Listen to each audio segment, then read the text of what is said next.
Kami melihat ada 6 rute untuk ke sana. Akselerasi yang tadi saya katakan, yang kedua transportasi umum sebagai moda utama, yang ketiga pemerataan perguruan tinggi, yang keempat relasi urban dan rural yang saling menguatkan, yang kelima minimalisasi beban administrasi pelaporan dari Pemda, yang keenam pemerintah pusat harus menjadi pemercepat kolaborasi antar daerah.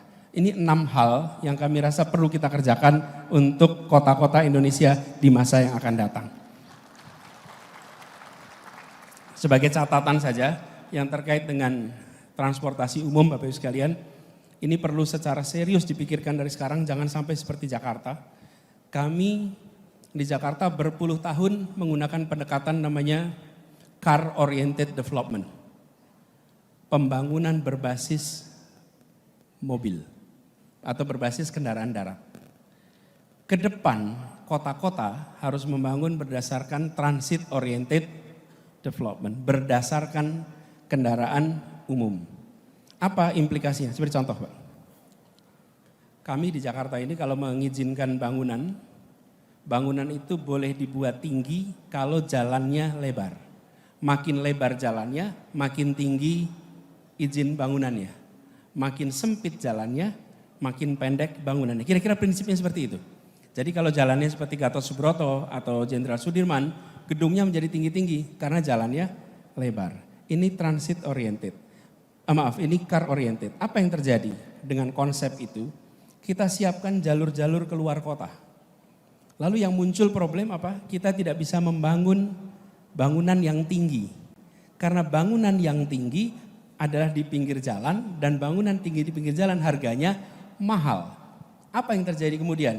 Penduduk kota itu bergeser keluar, mencari tanah yang lebih murah, mencari rumah yang lebih terjangkau. Lalu pemerintah menyiapkan jalan tol keluar. Jadi masuk keluar kotanya dimulai dari tata ruang yang berdasarkan pada jalan, memaksa penduduk pindah keluar supaya harganya terjangkau. Pemerintah menyiapkan jalanan untuk mereka masuk menggunakan mobil. Efeknya kemacetan yang luar biasa. Ke depan, alhamdulillah Jakarta sudah diubah. Peraturan RDTR sudah diluluskan persis berapa bulan sebelum saya selesai tugas karena panjang prosesnya. Tahun 2022 kemarin, sekarang menjadi transit oriented. Apa artinya? Bila di situ ada stasiun, maka 800 meter radius dari stasiun atau dari terminal, maka di situ bisa dibangun bangunan yang tinggi. KLB-nya itu sampai 12. Dan bila kemudian 1,2 kilometer, KLB-nya lebih rendah tapi cukup tinggi. Konsekuensinya apa?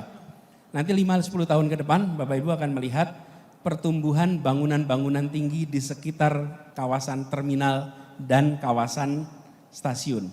Yang lebih menarik yang kita ingin harapkan adalah penduduk yang kemarin terlempar keluar karena tidak mampu menjangkau rumah di Jakarta, mereka akan berbondong-bondong masuk kembali ke Jakarta dan menggunakan kendaraan umum bukan kendaraan pribadi. Jadi kami melihat problematika ini jangan sampai berulang di kota-kota besar atau menuju besar lain di seluruh Indonesia.